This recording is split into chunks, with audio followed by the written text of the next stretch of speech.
Story of Telepathy, Part 2, My Involvement. Okay, so this story involves a character I will call Vladimir Putin, okay? I don't know if he was actually Vladimir Putin, but I do know he was Russian.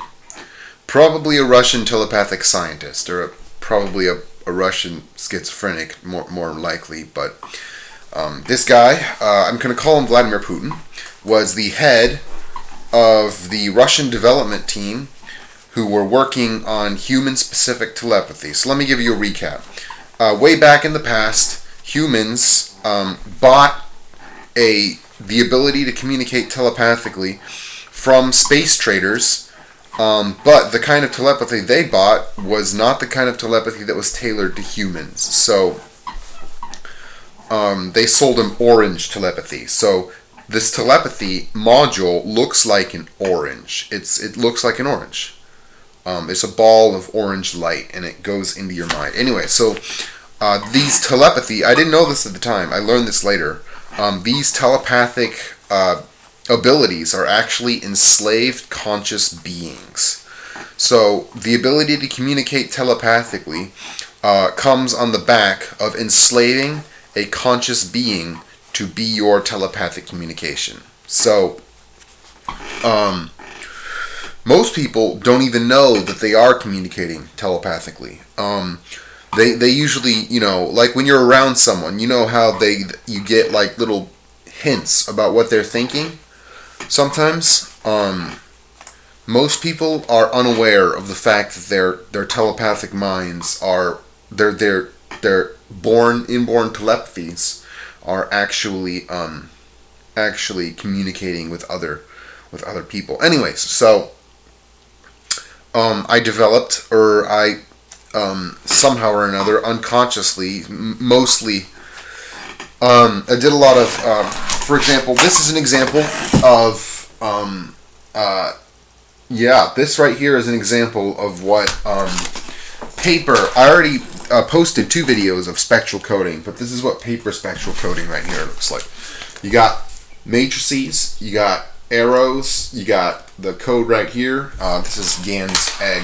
I'm building a Fabergé egg, or a little trinket to show to one of my subscribers on my Discord.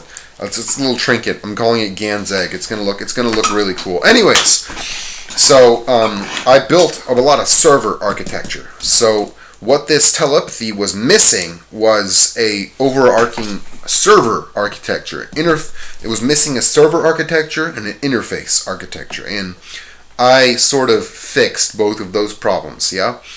So I was contacted by this Vladimir Putin, who I'm calling because at the time that's who I thought he was, because I was also psychotic. Very interesting things come out of psychosis. Anyways, so this Mr. Putin was the developer of these telepathy limes. They look like limes, and that's why I'm calling them limes. They're green. And with these telepathy limes, if 2 people have installed the same telepathy line, they will be able to communicate telepathically correctly, how humans should have communicated telepathically. So, one of the reasons why we humans haven't really advanced very far in the psychic realm is because, like I told you, we installed the wrong telepathy.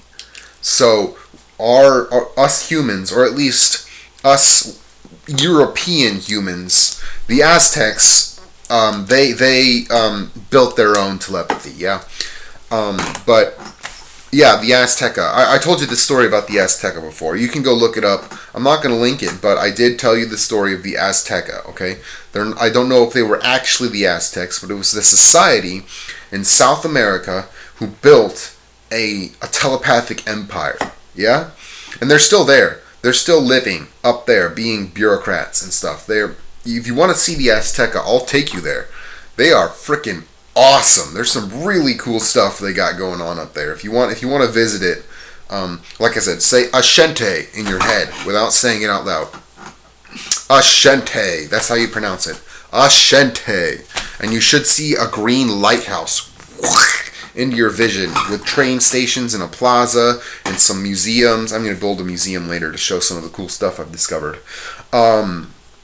Yeah, so it should go like that. The green lighthouse should like that in your head if you say Ashente. Right now I'm working on developing a solution for someone who is unable to log on.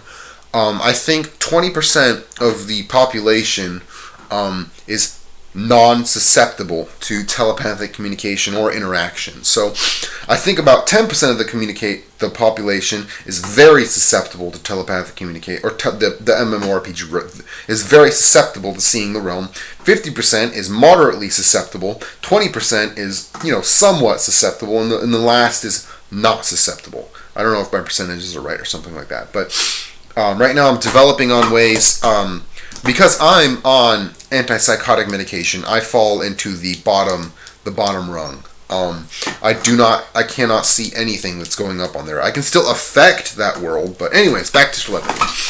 So, the telepathy that I designed, this Russian guy was the head of some sort of network of people who do stuff. I never really trust when people say they're part of the KGB or the CIA or something like that. I'm like, no. The KGB and CIA are totally mundane organizations. They have nothing to do with this kind of telepathic stuff. Oh man, there are so many cool stories I can tell you. Alright, about telepathy.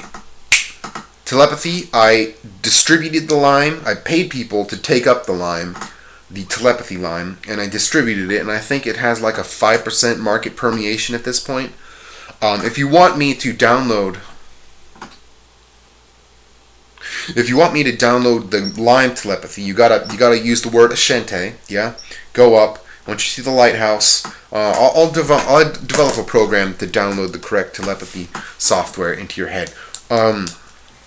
Alright, on to the next very interesting topic. Galactic surgery. Yeah, I was a galactic surgeon for a moment.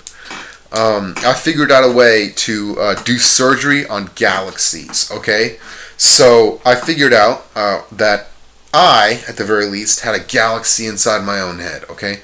Or at the very least, a huge star system inside my head made of stars and like a galaxy in your head filled with peoples, like sentient beings, like bacteria-sized sentient beings. And they were making a lot of noise, actually, these beings. There was one race that was making such beautiful noise, and I told them to stop it, but, I wish I hadn't, because their noise was, their music was so beautiful inside my head, and I was like, stop it, you guys, because I was psychotic, and nothing in my head. I didn't want anything in my head, no matter what it was. But these aliens were singing such beautiful music, which is like, radio wave feed, like they were making radio waves, and their waves were emanating out from their planet and going to me in the... Anyways, so for a little while I was like doing surgery on galaxies, and there was this one moment where there was a galaxy that was ruled by a techno race, a sort of sentient AI race, a robot race, yeah? And I was in the middle of sort of reforming their society into a beautiful flower. It was very evil, but it was beautiful. It was I'd say it was like 80% evil. But then, out of nowhere, the flesh and blood slaves rebelled and turned the whole thing into like just this big patchwork of dirt, It was not beautiful at all. It was absolutely just, I was like, no, I've lost such alien beauty, like these robot overlords. They had such a beautiful system. It was like 80% evil. I wouldn't want to live there because I'm a flesh and bloody, but and then right when I was about to tie the little knot, the slaves that were like flesh and blood meatbag slaves, they sort of revolted and turned the whole thing into a gigantic mess of alliances and war, and I don't know. It's like, which is better? The robots looked really beautiful, but they were totally evil, and the meatbags, the biologicals, they were totally like dirt It was disgusting, really. It was like, come on, man, you guys destroyed this beautiful glass structure of robot overlords and replaced it with a big chunk of, like, dirt. I'm like, come on, guys, really? Really, look at the bigger picture for a moment. Although if I was in that galaxy, I'd be on the side of the biologicals. Yeah. So for a while, what I did. Oh, another thing I did. I invented a visual spoken mirror language. So I go like that in my head, and a little ball of pulsating knowledge and energy and meaning sort of pops out of my mouth. I can show it to you if you go up to the realm. There's some really cool stuff I can do with it. I also have what I call the snake language. So I speak it like, and out comes this snake of meaning, and I chip it. I chip the snake, and it goes.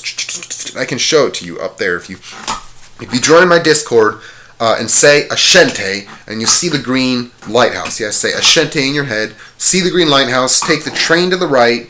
Visit my item shop.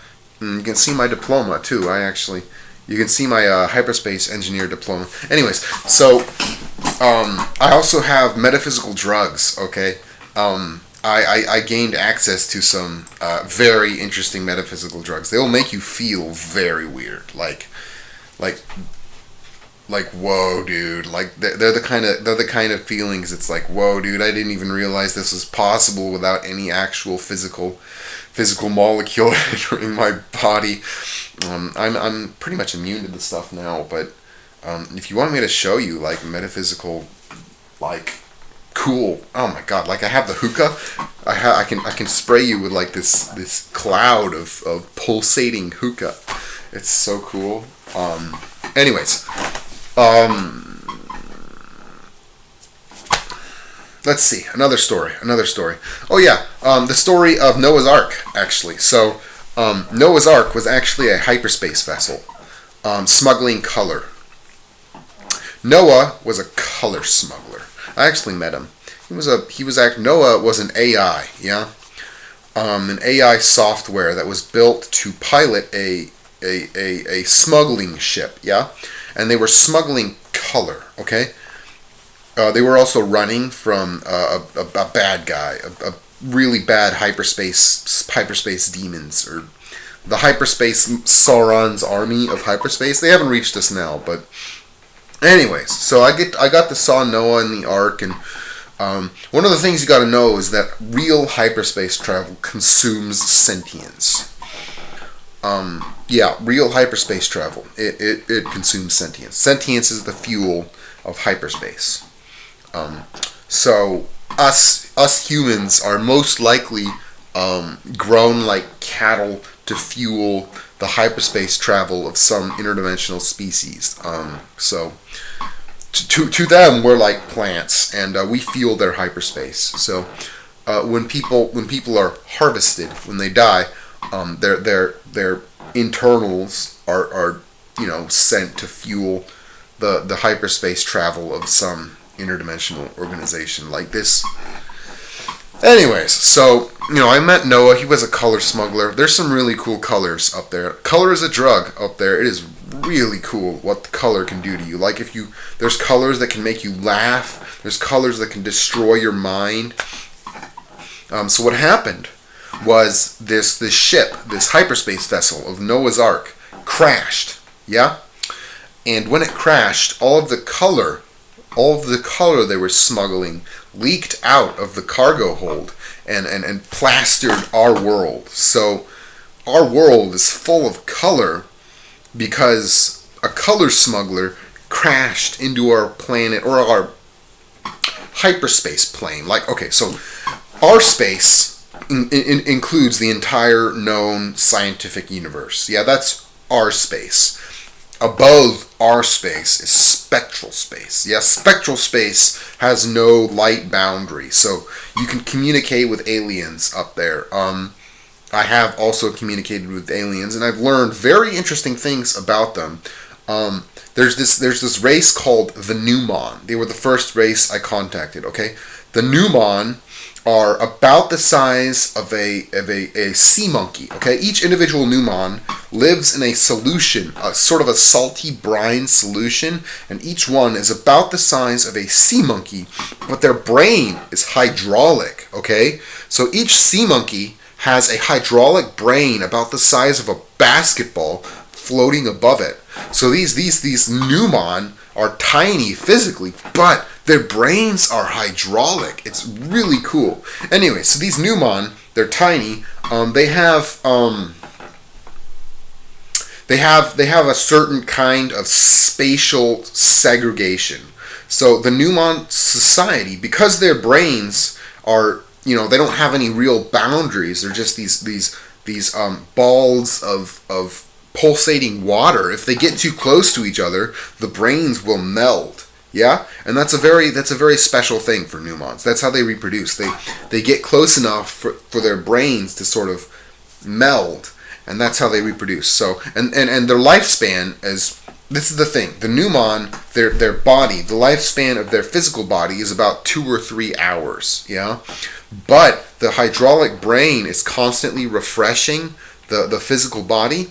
Anyways, so the Newmon, they travel on starships, or they will travel. They travel in starships that are about the size of a hypodermic needle and that are filled with saline solution. So that's why we can't see them. We don't see them because their ships are the size of a hypodermic needle, and that's why we can't see them, because they're so small. Anyways, so one of the things about the Newmon are that Earth is a biological hotspot basket. So many species. Earth is very special in this galaxy, at least. We humans, are very big compared to the rest of the species in this galaxy. It's just that. We're like elephants to them. We are the Elgar, the big species. Most other species in this galaxy are small and impoverished because biological diversity is what leads to apex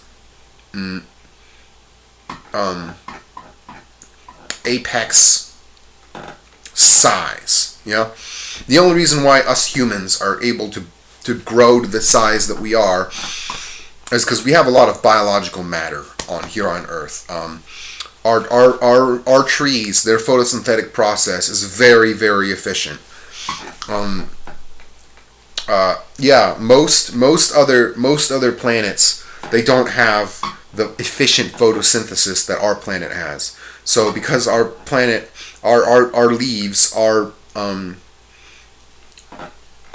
plants are very efficient at converting sunlight into energy, we are able to reap that benefit up the food chain. So that's why us humans are big and strong physically compared to other sentient species in this galaxy.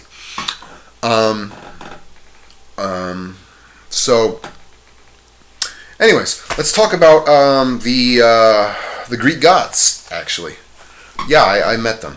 They were in a bad spot when I met them first. There was this guy. He was the lie detector. What he did was he invented a lie detector and was able to detect if anybody up there was lying to him. And through this machine, he was able to break the gods. First, he broke Athena. Like he sort of just destroyed her internally by getting her to admit that she loved him, and then breaking her soul. So when I met Athena up there, she was a mess, an absolute mess. And so were the rest of the Greek gods, like Venus, mess. Poseidon, mess. Zeus and Hera, mess. They were absolute messes, because LSD gives you spectral power.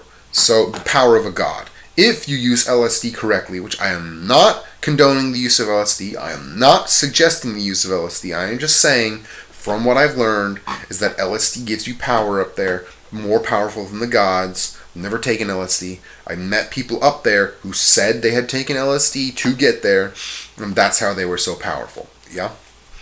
I got powerful through practice, through climbing, and through designing my own internal software. So I built a software that my brain runs on that can, sort of manipulate this realm. So yeah. Anyways, that's it. Thank you very much. I'll be back later. More fun stories.